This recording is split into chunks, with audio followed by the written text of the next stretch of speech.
Hey guys, another definition video here. We're going to talk about apologetics and what they are. I'll read the technical description and then I'll give you more of a personal explanation because it's a lot deeper than just the basics. But apologetics, reasoned arguments or writings in justification of something, typically a theory or religious doctrine.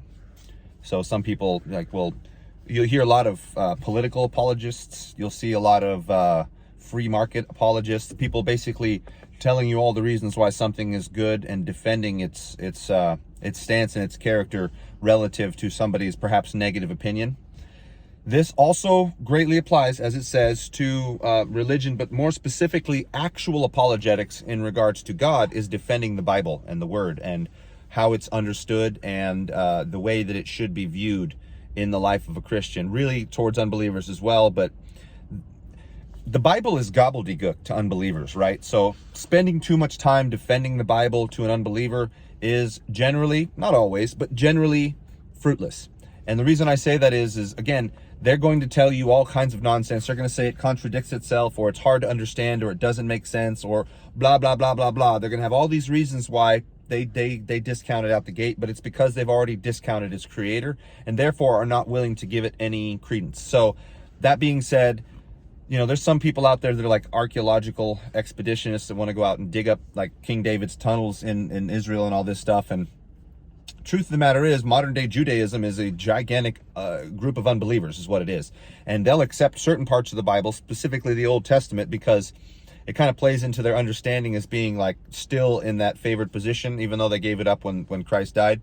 Before Christ died, technically, that's the reason why he came to them, is because they were in mass unbelievers. The Pharisees, the Sadducees, and all that were very much unbelievers. So, for example, the entire life of Christ, he was going around, as an apologist, if you will, of his Father to all of these people that have used and abused his word for personal gain, for power, essentially. And you'll have lots of people doing that today. But the difference is now that Christ has come and now that we have the New Testament, a different level, a deeper level of understanding, along with the Spirit guiding us, of course, in understanding these things, has come about. So it has become even more fruitless to bicker and banter with people that are classic unbelievers because, again, they already hate his word. So when it comes to being an apologist towards other believers, perhaps some of you follow me on Twitter, perhaps some of you don't.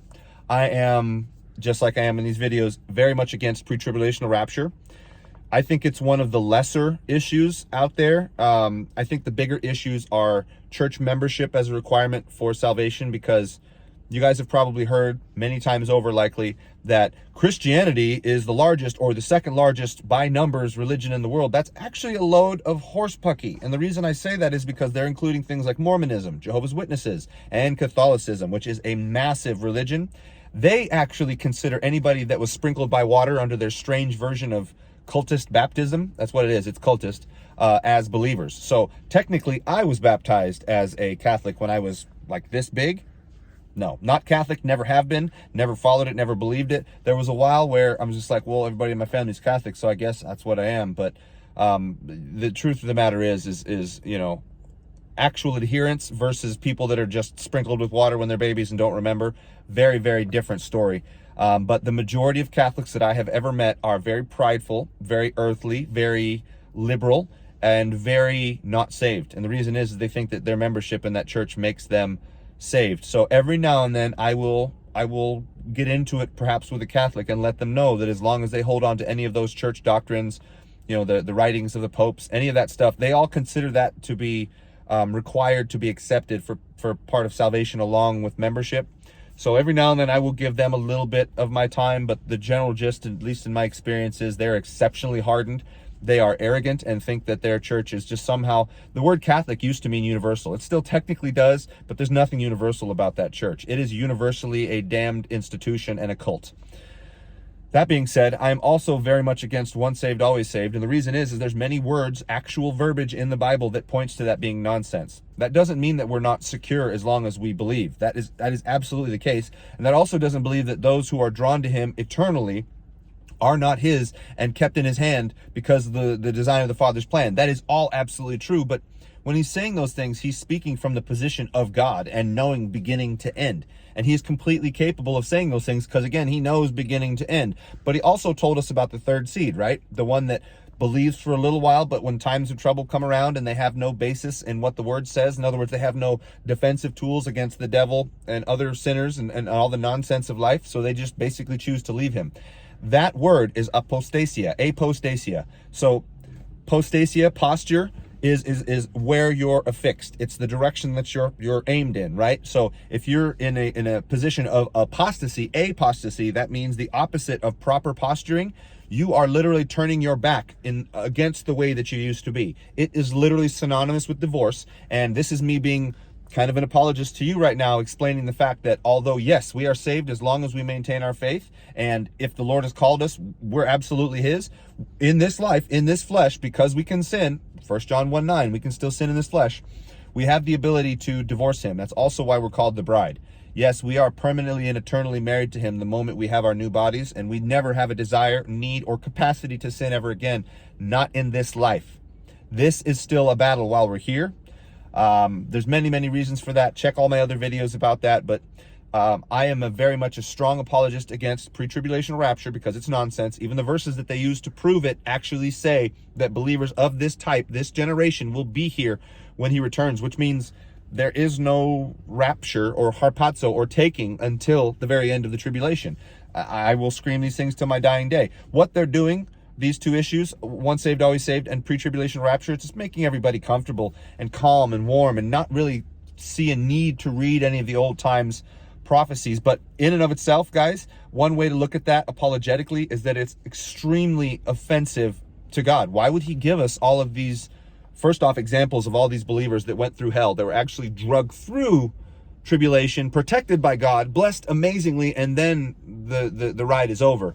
Why would we have all those examples? And two, why would we even bother having Isaiah, Ezekiel, Daniel, Jeremiah, Micah, Habakkuk, all of those, Joel, all of those books talk about the day of the Lord? Why would we have all of those if believers are not going to be living through that? What would be the point? That would mean God gave us a bunch of nonsense for nothing. Or it also means that these people actually think that there's going to be people able to do years of study, and this has taken me years, guys. I'm not like Mr. Know-it-all perfect. The spirits had to knock stupid out of me repeatedly and replace it with proper biblical knowledge for years now. Doesn't mean he can't do it in a fast bit, but the world is going to be absolutely reeling and rocking from the moment the tribulation starts all the way to the end. The chances of somebody being able to do strong, in-depth, significant study and growth at that point, that's silliness. To say that all believers are going to be taken and then whoever's left will be able to pick up the book of Revelation and just figure it out, no. There's too much symbolism. There's too much backstudy. There's too much, you got to know a little bit of the language or have a teacher that does to be able to really put this stuff together. So their reasoning, their logic is all very selfish. It's all very, I'm sorry guys, I love y'all, stupid. It's stupid. It's very disrespectful to the Lord. Apologetically, apologetics point to all of this being utter nonsense. And that is where my stance is and why I put so much energy into it, because we are on the cusp of the tribulation.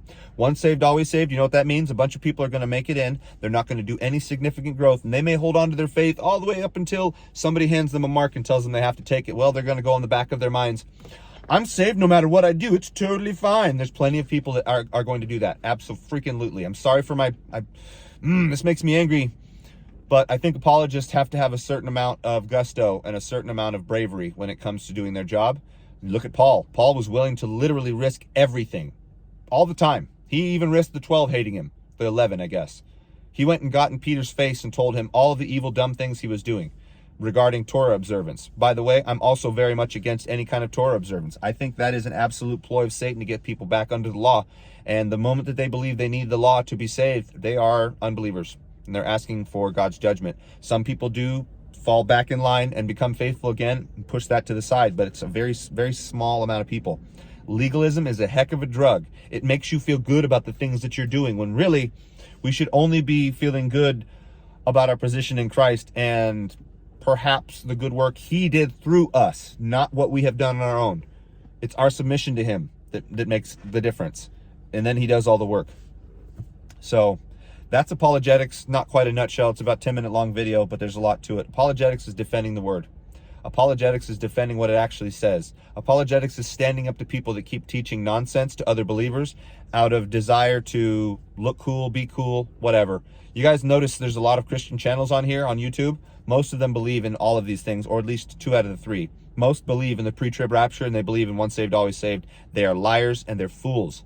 I don't even know if honestly I can call them like purebred liars, but they've seen enough information that they should have bowed to the word and submitted to it the way they're supposed to, and they refuse to because, well, look at all the people that are following them. How can they be wrong? That's Satan's game. To care about numbers and to have a desire and a fulfillment for large followings is dangerous. I am guilty of this too. I would really love to see a bunch of people not necessarily follow me, but follow the Bible, the ideas set forth in the Word. But unfortunately, we live in a time where they don't. So I'm very busy, especially, again, if you've seen me on Twitter. That's what I do. I don't really waste my time with politics and nonsense anymore, unless I see Christians becoming political. And then I become an apologist about politics, because politics is Satan's game. Patriotism, unfortunately, at this point, is Satan's game. So anyhow, that's apologetics. I hope it made sense. I'm trying to keep it short, but you guys should really have an idea as to what that is and why it exists, and why some of us are more skilled at it than others, because we see the dangers, and we've learned the ins and outs of it enough that we can speak freely on it. And hopefully that's the Spirit working through us, just bringing up that information. Bless you guys. Hope you found this informative. Like, share, comment, subscribe. Let me know how I did. Hit the notification bell, because they're kicking people off my channel, or people are leaving, which totally makes sense because I say things like this that they don't like. But we are not here to do our will. We're here to be honest. So I love you guys. Talk to you soon.